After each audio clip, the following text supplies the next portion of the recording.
वो चिराग पासवान नीतीश जी का नाम नहीं लेगा तो कौन पूछेगा, बताइए। राजनीति में चिराग पासवान अगर नीतीश जी के बारे में नहीं बोलेंगे तो कौन पूछेगा इनको। ये 3 महीना 13 में कहाँ है ये? राज्यसभा के सभापति होते हैं उपराष्ट्रपति, वो बेचारे नहीं गए लोकसभा के संसद के उद्घाटन में। हरिवंश जी वहां भाषण पेल रहे थे। चिराग पासवान के पारस जी का अलग अच्छा दे दिया। चिराग पासवान को पारस जी का अलग अच्छा, चाचे का अच्छा दे दिया। चाचा के गच्चा से तो पहले निकले बच्चा। ये सारा वोट हमारा काट लिया बीजेपी चोरी करके। इसके बावजूद भी 43 सीट आ गया। अगर जदयू का वोटर बीजेपी के साथ नहीं जाता तो 13 सीट बीजेपी को नहीं आता। नमस्कार, आप देख रहे हैं धा न्यूज और मैं हूं अभिषेक मिश्रा। लोक जनशक्ति पार्टी रामविलास के राष्ट्रीय अध्यक्ष चिराग पासवान ने कल नीतीश कुमार पर एक बार फिर बड़ा हमला किया है। चिराग पासवान ने कहा है कि नीतीश कुमार ने कुर्सी के लिए न सिर्फ अपने सहयोगी दलों को धोखा दिया बल्कि अपने पार्टी के लोगों को भी धोखा दिया। उन्होंने दिग्विजय सिंह का नाम गिनाया, उन्होंने कई लोगों के नाम गिनाए, उन्होंने शरद यादव का नाम गिनाया, उन्होंने आरसीपी सिंह का नाम गिनाया। हमारे साथ जेडीयू के फायर ब्रांड नेता राजीव रंजन पटेल हैं। बड़ा आरोप लगाया है चिराग पासवान ने। पटेल साहब, अब वो चिराग पासवान नीतीश जी का नाम नहीं लेगा तो कौन पूछेगा, बताइए। राजनीति में चिराग पासवान अगर नीतीश जी के बारे में नहीं बोलेंगे तो कौन पूछेगा इनको। ये 3 महीना 13 में कहाँ है ये? अरे जम्मू का एमपी है, आई तो अपने पिताजी को धोखा दे रहे हैं। जिस बीजेपी ने घर खाली कराते समय इनके पिता की मूर्ति को रोड पर फेंक दिया, आई बैठ करके आरोप लगा रहे थे अमित शाह नरेंद्र मोदी पर। आवाज़ बोल रहे हैं कि धोखा दे दिए नीतीश जी। नीतीश जी ने आज तक किसी को धोखा नहीं दिया। हाँ, ये दुर्भाग्य जरूर हमारे नेता का रहा कि जिन लोगों पर भरोसा किया उन लोगों ने इनको धोखा जरूर दिया है। आज हरिवंश जी हैं, ना, भेजे नीतीश कुमार जी। क्या स्थिति है?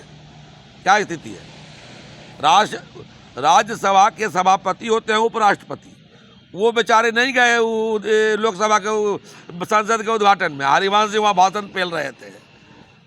हरिवंश जी भाषण पेल रहे हैं और धनखड़ जी बेचारा गायब है सीट से। तो नरेंद्र मोदी तो पार्टी ने कोई कार्रवाई भी तो नहीं की जेडीयू के खिलाफ। हमारे नेता उदार दिल हैं।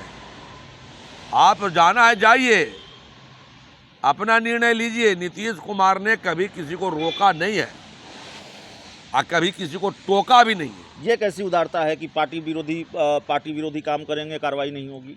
अब हमारे नेता की उदारता है, इसका नुकसान भी हम लोग उठा रहे हैं।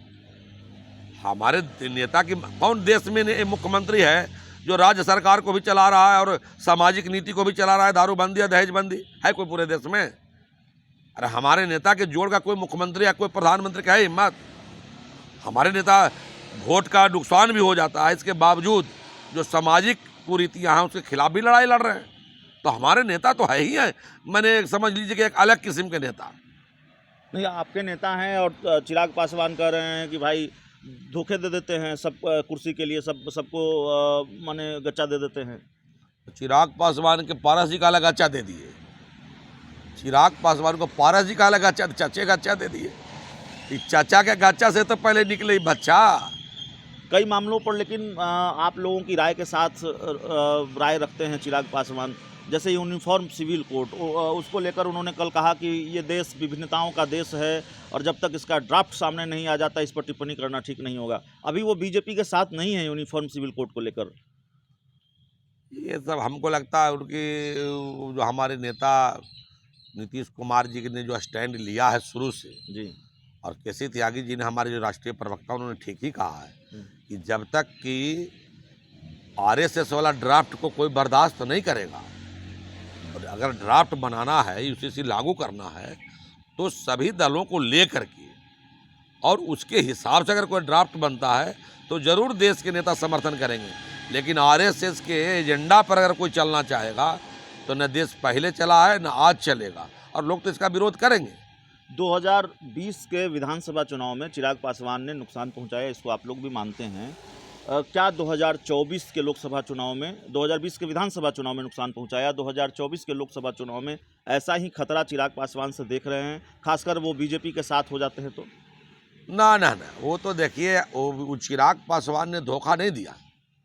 हम तो मानते हैं कि अमित शाह ने चिराग पासवान के माध्यम से हमारे पीठ में छुरा घोंपा, और हमारे वोट बैंक कितना विशाल है कि सारा वोट हमारा काट लिया बीजेपी चोरी करके।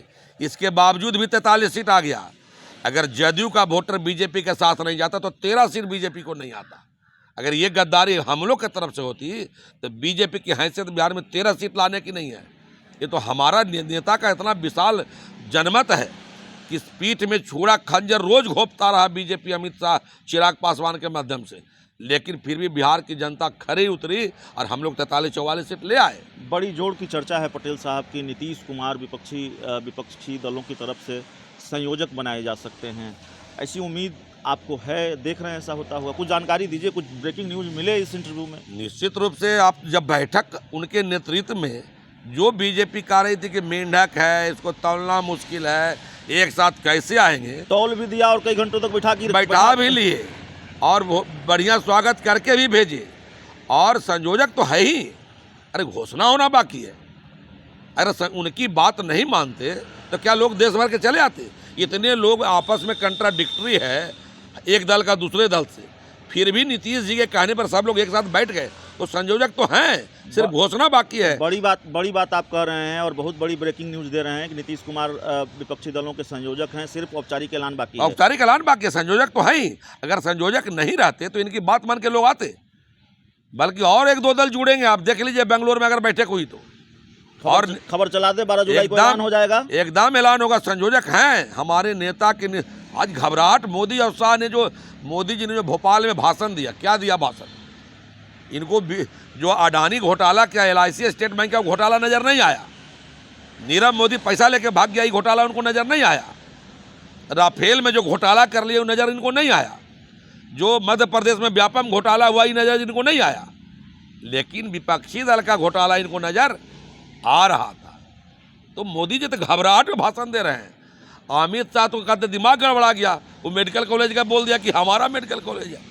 12 जुलाई को औपचारिक ऐलान, नीतीश कुमार विपक्षी दलों के संयोजक। बड़ी खबर, ब्रेकिंग न्यूज़। एकदम संयोजक बनेंगे। सारे लोग मन बना लिए हैं कि नीतीश कुमार जी को संयोजक बनाएंगे, इनके नेतृत्व में देश में चुनाव होगा। तो चलिए, हमारे साथ राजीव रंजन पटेल साहब थे और इंटरव्यू के अंत में आखिरकार एक ब्रेकिंग न्यूज़ इन्होंने दे ही दी। बहुत बहुत धन्यवाद।